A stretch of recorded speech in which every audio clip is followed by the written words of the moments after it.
All right, let's get to our next story.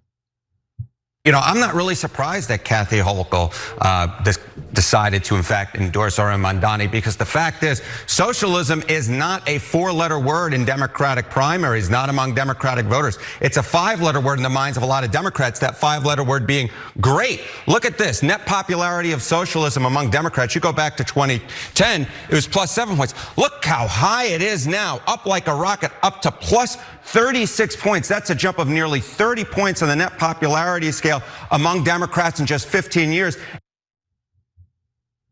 It looks like Zoran Mamdani's success as a mayoral candidate in New York City might have something to do with changing views on socialism and a distaste for what a capitalistic society has led to: giant wealth inequality, unaffordable housing, all sorts of issues that Democrats are blaming on capitalism. Now, it's not just that socialism is becoming more popular. Democrats have an increasingly negative view of capitalism, according to some new polling results from Gallup.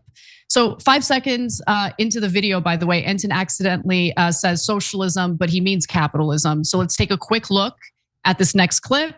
Keep that, the fact that he misspoke in mind, and take a look. What I would say is capitalism in the mind of Democrats is a 3-letter word: bad. What are we talking about? Net popularity of socialism among Democrats. Look at this trend. It was plus 8 points in 2010 on the positive side of the ledger. Look at where we are in 2025.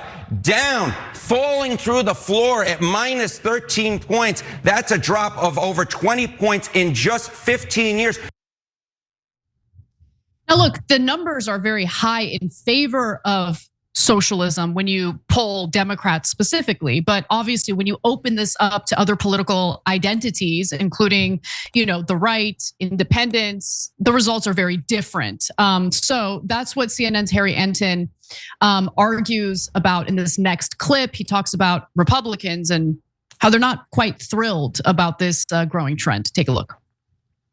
Net popularity among all adults. Capitalism is on the positive side of the ledger at plus 12 points. Socialism way underwater at minus 18 points. So that's capitalism running away by 30 points over socialism. That is why Republicans are thanking their lucky stars if Mamdani in fact wins the general election, because they feel like they can play off of him, because socialism may play in New York City among Democrats, but among the general electorate, Donald Trump and the Republicans are saying, hey, look at this socialist mayor in New York City. This is what we're dealing with. I mean, they might be correct about that in terms of using Mamdani as a successful political strategy for their own means, but that would depend on whether Mamdani is a good leader. It depends on what his governing and governance would look like. But I don't believe for a second that Republicans are celebrating the fact that Zoran Mamdani does appear and it is poised to win that mayoral seat. There's been a lot of plotting to essentially destroy his candidacy, but it hasn't worked. And I do think there could be an issue for the Democratic Party moving forward, because I'm not quite sure that independent voters are ready to sign on to more socialist policies. But Harry is correct that Americans still have much more of a favorable view of capitalism overall than they do of socialism. But if you look at the poll he's referring to, you'll see that the popularity of capitalism is slipping a little bit. So 54% of Americans view capitalism favorably today. That's down from 60% in 2021 and near that level in most prior years. And that's also the lowest approval rating Gallup has measured to date. So it's not just Democrats that are beginning to sour on capitalism. Apparently Democrats and independents view capitalism less positively this year, each showing 8 percentage point declines since 2021. For the first time, less than half of Democrats, 42%, view capitalism positively, while a slight majority of independents, 51%, still do. And Republicans are basically unchanged. They love capitalism. They are not at all in favor of socialism, despite the fact that you will hear some commentary from conservative pundits about, corporations and how they need to be held accountable, how there's growing wealth inequality and income inequality in the country. The question is, what do they want to do about it? And their solutions look very different from what you'll hear from Democrats. So why has the ideology of socialism gained so much popularity, particularly among Democrats? I think the answer to that is pretty obvious. It could have something to do with the fact that they're struggling to get ahead financially, while the richest people in the country continue to accumulate more and more wealth. And as the Wall Street Journal reported just yesterday, workers are cutting back on spending, and in some cases, they're struggling to find jobs. In fact, since the job market has slowed down considerably and unemployment has started to go up, the Federal Reserve announced today that they are cutting interest rates by 25 basis points. Unemployment for Black Americans and many young people has climbed. Home prices and rents have risen significantly, as we all know. There very much is a housing crisis. And wage growth experienced by low-income workers during the pandemic has subsided. In August, annual wage and salary growth fell to 0.9% for the bottom third of US earners, the smallest gain since 2016.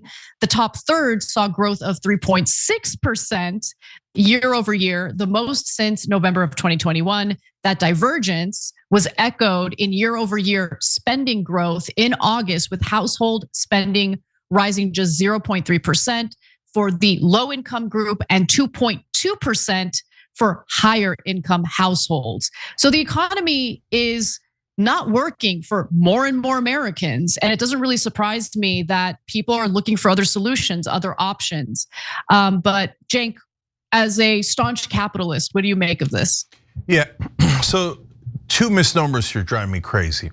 So, but before we get to that, we got a poll on our website. So we've got a super independent-minded audience, and we love that. So let's have them disagree with me as my guess. But let's find out, because we have a poll up on TYT.com. Does socialism have a positive or negative connotation for you?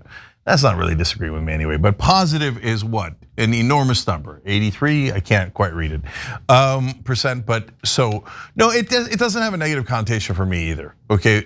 So you could be a capitalist and not hate socialism, right?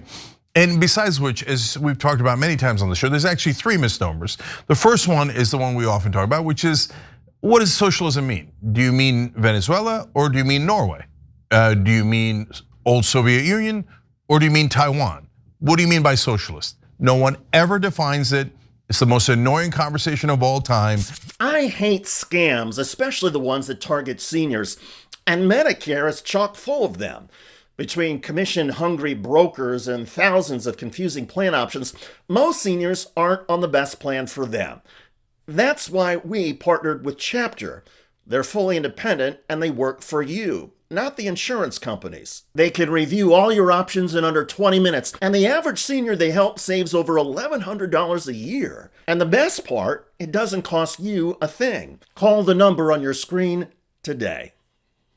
And those are a giant range. Okay, so misnomer number two is that people are going to, that the idea is capitalism, in my opinion, capitalism is wrong, this is the misnomer. And then, so hence we have to go to its opposite, which is socialism, right? No, what's wrong, guys, is money in politics. Now, why is that related to this conversation? Because once the Supreme Court legalized bribery, well, logically, the rich, corporations, and foreign governments started buying off all of our politicians. Totally inevitable. And now almost all of our politicians are corrupt, at least 90% of them. So then people get angrier and angrier as that corruption leads to higher tax cuts for the rich, higher housing prices for you, higher drug prices. Why are there higher drug prices? Because the drug companies bought off all of Congress and said we can't even negotiate the prices. So then when you see that wealth inequality, you see that injustice, you see corporate rule crushing you, logically, people are gonna go, well, I guess capitalism sucks, so I'm gonna go to socialism. So why do I disagree with that? Well, that gets to misnomer number three, which is, guys, what we're living in right now is not at all capitalism, it's corporatism. Corporate rule has completely taken over because they've taken over the government by just bribing all of our politicians because it's legal now. So take the Medicare not being able to negotiate drug prices example, right? So in no capitalist country, and by the way, I said this on Tucker Carlson's show last night and he 100% agreed. In no capitalist country can you not negotiate drug prices. Negotiation is the very heart of capitalism. Competition is the very heart of capitalism. But when you have what the right calls crony capitalism, Well, then what they capture the government and they turn it into corporatism as a economic model. And what does corporatism do? It doesn't attack socialism, it attacks capitalism. Because it doesn't want competition, it doesn't want free markets. It wants you to just take whatever price they want, and they're gonna use the government to enforce that on you. So the very first thing corporatism does is try to kill its father, which is capitalism. So that's why right now, if the right and the left understood fully that concept, they would actually join forces. I'm not saying you have to be a capitalist, but certainly we're all against corporatism because it attacks all of us. And where does it come from? It comes from money and politics and corruption. That's the heart of the problem.